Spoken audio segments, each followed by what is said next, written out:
régional, il doit être national. Qui parmi vous a jamais vu une publicité nationale pour Tours et la Touraine?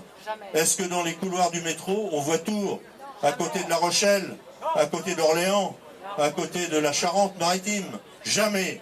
Et donc comment peut-on imaginer être attractif, continuer à rayonner, si on utilise les budgets de communication uniquement pour faire la promotion des équipes en place dans les différentes instances municipales ou de l'agglo?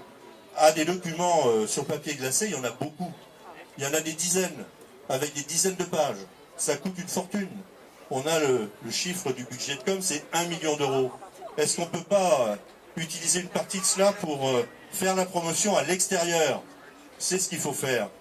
À la radio, on entend Loiret-Orléans, accueille les entreprises. On entend ça tous les matins, on a envie de taper sur la radio à force, parce que le lendemain, c'est Le Mans. Et après, c'est Angers, c'est jamais Tours.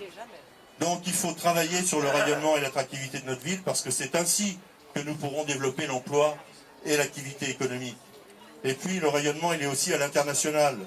On n'est pas obligé de se contenter d'interventions anecdotiques de type vaudeville dans les relations avec la Chine. C'est un grand pays, la Chine, dont il faut attendre beaucoup en termes de tourisme. C'est là qu'il y a des centaines de millions d'hommes et de femmes qui vont atteindre le niveau de vie qui est le nôtre, les classes moyennes qui émergent dans tous ces pays-là. Ceux qu'on appelle les BRIC, le Brésil, la Russie, l'Inde, la Chine et l'Afrique du Sud maintenant, BRICS. Eh bien, il faut aller au-devant de ces pays-là pour faire, avec une grande ampleur, de la promotion pour notre Touraine, aussi bien sur le plan économique que sur le plan touristique. C'est ce que nous proposons.